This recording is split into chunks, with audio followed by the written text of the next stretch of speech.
up again. Thanks for coming back. And today I have with me... Okay, so this is funny because through the time travel-y magic of podcast scheduling weirdness, you, the listeners, will now know the answer to a question that you didn't even know was out there.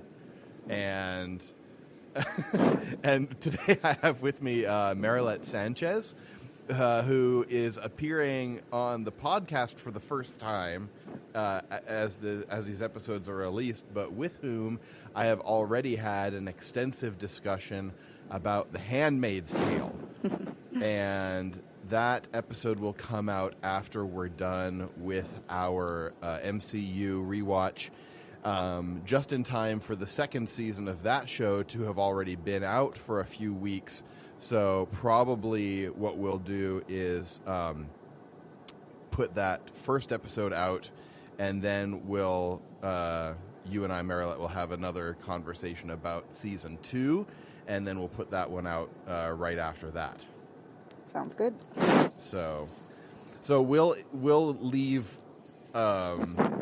people wondering who this mysterious person is until we do the introduction that we've already done with you in that other episode. Yep.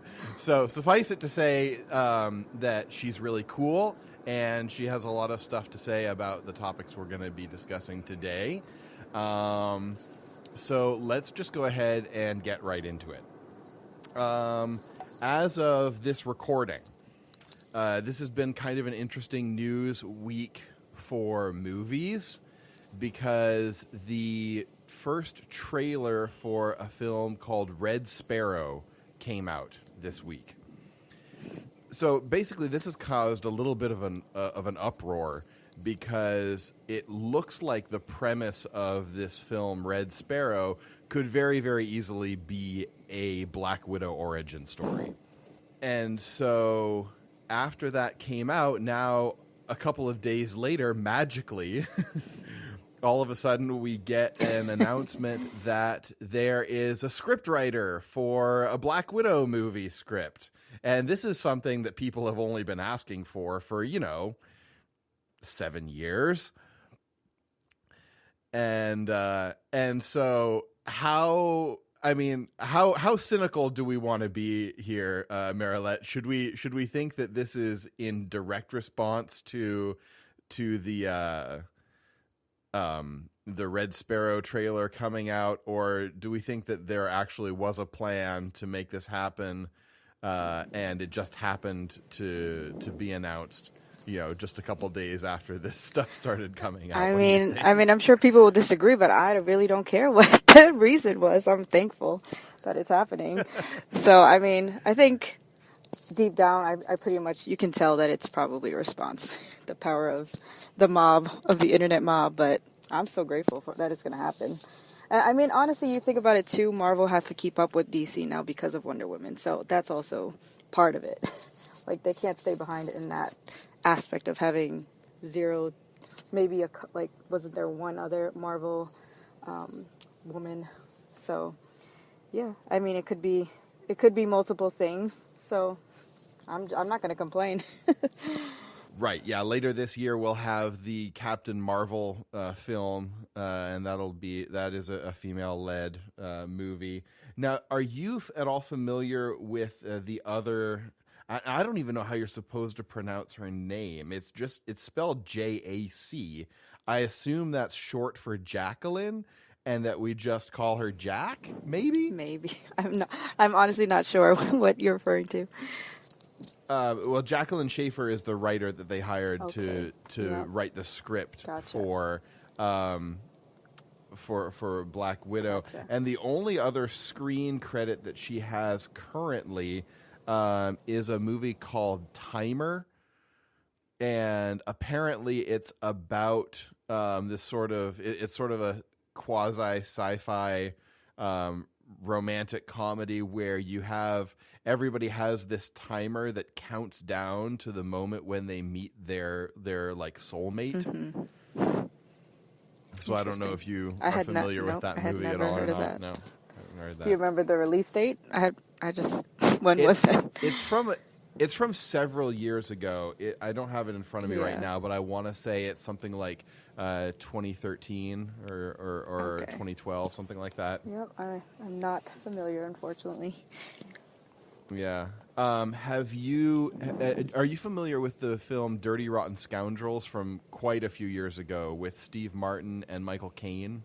No, have not seen it. Oh, okay. That is you should. Okay. Because it's a wonderful, wonderful movie about a couple of con men. I think Goldie Hawn is in it as well. But she actually she's written a script for a remake of that movie. That's actually then the main characters are women in that one. Gotcha.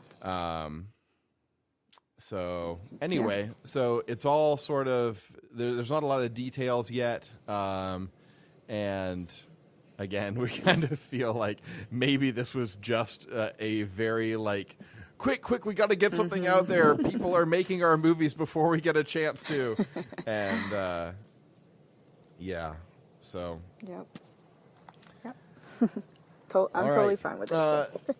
Yeah, no matter what the reason, we're getting it, and that's a good thing. All right.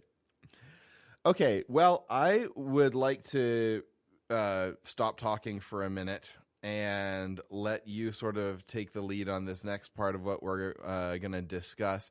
Last year, you wrote an article in response to the Wonder Woman movie.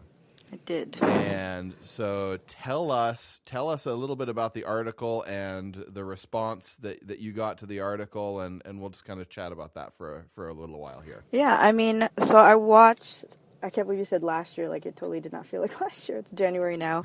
But I wrote it in like June, I believe, maybe July. And yeah, honestly, so I've had this blog and I talk about pop culture and how, how the Bible can interact with pop culture. And so I naturally just wrote about this great movie that I saw, and just seeing the movie, I expected to be empowered as a woman. There was a lot of hype around it in terms of that, but I did not expect to cry. First of all, I cried in it in an action movie where it wasn't even like some speech she said. It was just watching her fight that made me cry. And I've read, secular reviewers who are women who also had that response. So I'm like, this is something deeper here that's happening. So that was one of the reasons. Like, I feel like I had to write just to process, like, why was I so affected by this film? And and just being a woman and just a modern woman. And I'm kind of like I'm kind of in a different niche myself in terms of I have 4 kids. I'm under 30. People my age are not necessarily settling down to have families. We kind of get there's like a one-sided view of what a woman should be, or maybe just two-sided, like the Christian view, or just a Christian, not necessarily Christian, but people who are Christians create a culture, a subculture that says that you have to be a housewife and you can't pursue your career. So you have that on one end. And right. Then, let's qualify that as kind so of it's like not the biblical. Very fundamentalist Christian. Exactly. It's a little sect of Christianity, but not the Bible. And then we get this other one-sided view from the secular world that you just have to be a career woman. And I think that's kind of shifting. Honestly, feminism is kind of changing slightly in our day. But yeah, there's always been those two choices, and I don't know what it was about watching Wonder Woman where she had a caring heart and she was compassionate, and but she also she could fight bad guys, and she had skills, and she came from this island of strong women who, this was another thing to me that was, I didn't necessarily write in my article, but was encouraging. You saw women who were fighting for each other. They weren't enemies, and it was just like the whole film was just moving. And I honestly wrote it, so I also do full-time youth ministry with my husband, and that's kind of my audience with my blog, is like anything that I would want to share with one of my girls is like, I'll just write it out so I could just share it with them. And that was what I wrote it for. And then there was this huge response, like 250,000 views total, I think, something like that. And like within just like a couple days, people were sharing it. Jefferson Bethke, who's like, he started on YouTube, but he's like a big Christian author for especially the millennial age group. yeah, Okay. he posted it a couple days later, and I think that's where it got a whole bunch of views, and then a couple of women who are kind of they have movements within, like, I guess they would call themselves Christian feminists. I wouldn't necessarily put myself in their box, but yeah, they started posting it, and so yeah, it just kind of blew up, and I wasn't expecting it. And yeah, you had mentioned just while we were talking offline, but it definitely came with a lot of negative comments and trolls, and that was kind of my first experience with that. Like, I think Yeah. previously it was just friends or friends of friends who had read my article, but who had read my blog. But this one really kind of opened myself up to strangers who just felt like they had every right to talk down my character because I was writing, and just yeah, it was a learning experience to say the least. But yeah, it was just an Yeah. amazing film. So I kind of speak on how does that relate to the Bible's view of a woman, and so I get into that. You know, one of the main identities that we have as women is that we are warriors, and so it's not necessarily a literal thing, but just spiritually too. But yeah, and just even the main passages that we hear of as women in Genesis, I talk about Eve, and also in Proverbs 31. You don't catch it in the English translations, but it's very military language.